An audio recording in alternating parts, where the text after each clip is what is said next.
gripped either side of Charlie's hair, but it was unable to move it. A flopped mass of dyed blonde, it contrasted against the black leather coat and gloves. Tight red jeans and a torn top would ensure that no one was looking at his face. The tiger's tail was peeking out through the gaps in his t-shirt, a swirling mixture of hues that was haunting in its complexity. They rivaled his coloured contacts, an unnatural colour that added to the illusion. His legs were dangling over the edge. Everyone was scurrying under his feet. He glanced down at the specks, could feel their emotions fluctuating, but they were never as volatile as his. Envy and rage compelled his mind to act. A vortex of emotions were slamming into his brain. His mind was heavy. He sighed. His fingertips brushed against the concrete, his palms against the rigid leather gloves. He pushed off. Arms outstretched, he made the most of the windy day. His coat ruffled before it expanded out like a pair of black wings. It would amplify their fear and give him the edge he needed to worm his way in. A plethora of screams echoed around him, a fluttering of eyes that were all captive to his image. Joy that he could never comprehend. A smile was etched into every wrinkle, a sparkle in their eyes that he would never have. He landed on the platform above them. As soon as he could feel the metallic balcony compress his boot, he screamed. The shriek rippled through the crowd, but he did not feel like taking it easy on them. He had left it too long, and now it was tearing chunks out of him, leaving him feeling lethargic and grumpy, a mood that now descended onto them. As everyone started to shuffle away, he glanced up at their once gleeful faces that were now twisted with agitation and rage. Suddenly he felt an overwhelming hatred for himself. Pushing thoughts of their well-being aside, he stood up and walked away. Instead of looking into their eyes, he did his best to completely avoid their faces, acting like they no longer existed, like the world only had him in it. It felt like he was floating on air, physically and mentally untouched by the environment. There was someone at the window, a frightened face staring through him, reaching between the bars. He glanced down at the sign and raised an eyebrow. A force yanked him sideways into the building. There was a dull thud, but he did not feel his face slamming into the bars. It was impossible to feel anything at all. The emotional turmoil was overpowering his senses. "What are you?" the creature rasped. Agitation crawled under his skin. He could already feel it wiggling at the back of his mind, building back up. The coloured contacts burned his eyes as he stared a hole through his attacker, pouring all his hatred into the creature. The hand disappeared along with the man. Charlie wiggled until the coat went back into the correct position. It was a burden he no longer wanted, but could not escape. He strode across the narrow ledges. Another hand shot out. He grabbed it and channeled all his agitation through it until it slid away. A loud clunk reverberated around the small cell. It was just one of those days where he could not pass on the spite quick enough. Without a release, it would devour him within seconds. He decided to hover around the area. If it turned into a feeding frenzy, he preferred to punish the wicked. There was a change in temperature. He glanced behind him. "Who are you?" "Chazen Jovial, my mortal enemy." Her tone shifted. "You know what they say. Ignorance is cure bliss." Here of all places.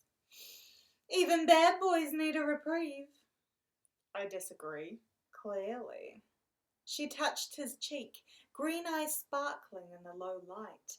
Her crimson hair was unnatural but alluring. Her black outfit was tinged with the same colour red, a design that hugged tightly to her narrow waist. It only amplified his yearning for her.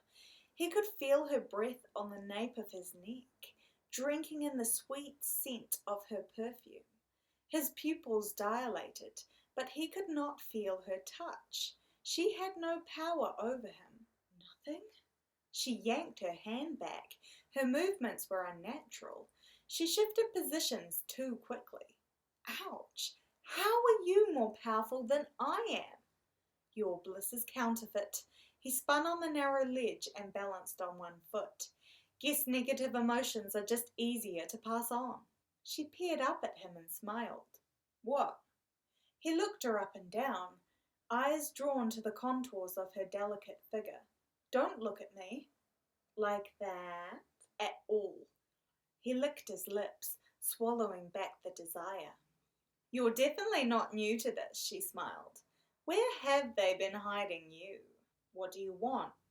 To work together. No. In return, I can keep you safe from Draven. She cringed. Octavian Aberthorpe. Do you want me to do that for you? DOA? Seriously? She winked at him. I'm not interested. He cleared his throat and blushed. Am I supposed to be afraid? They disintegrated his being, she scoffed. He's the only one I know of that has survived the process. If you don't fear him, you're either stupid or powerful. Why? She moved towards him once more, hugging the shadows of the building, making sure the fading rays of light did not touch her.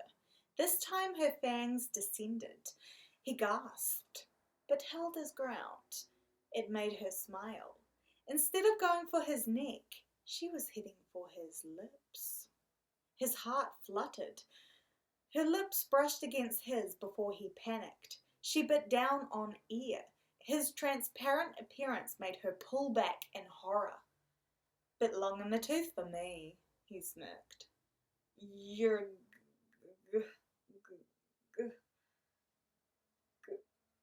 She swallowed back her fear. A ghost? You have a sense of humor, I see. She mumbled to herself before grumbling at him. You have the power of rage, envy, and you're a ghost? That's not fear. Vampire would be my guess. But you went for my lips? Inside your bottom lip. It doesn't leave a visible mark, obviously. Victim doesn't bleed out. It just looks like two lovers kissing.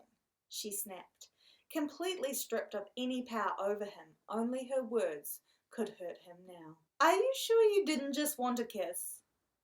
You definitely did. So why did you pull away? He cleared his throat. Why should I fear a fellow ghost? Oh, changing the subject because you're embarrassed. Not answering because you can't. She snickered. He's your negative. Where you have too much, he has nothing at all. And isn't that just intoxicating to someone like you? I don't need you to protect me. His movements are restricted by our masters. Will you work with me then? Kira fluttered her eyelashes at him and smiled. I can tell you everything you need to know and more. Find an iris for your mine? I'm over it. He twitched his leg. Stay! She panicked and reached out. Work with me. You're not my negative or my equal. He pressed his lips together, but he could not stop the words. What could I possibly gain from spending time with you? You're not even real or alive. Look who's talking. She reached out to him again, but this time he did not disappear. Stunned, she pulled back. Unlike you, I can be real. I am alive. It felt like electricity was running through his veins. She bit down on her tongue, blood seeping through her sharp teeth. He was not sure what her purpose was, but he was not frightened. He was turned on by it. Somehow that made it worse. I like your dress, he blurted. Sweetie, she snickered, and tapped the bars with her sharp fingernails. Does Wolfie know you're idolizing him by stealing his outfits? He crinkled his brow. You really don't know anyone or anything, and I'm not worth your time. She giggled and brushed the hair out of her face. So very strange. He smirked. With one fluid motion, he jumped to the next building and strode away from her, dashing into the sunlight in a way she never could. Wait! Come back! I've waited long enough. He bit down on his tongue. The distraction did not work. Bubbling beneath the surface, it was nibbling at him once more.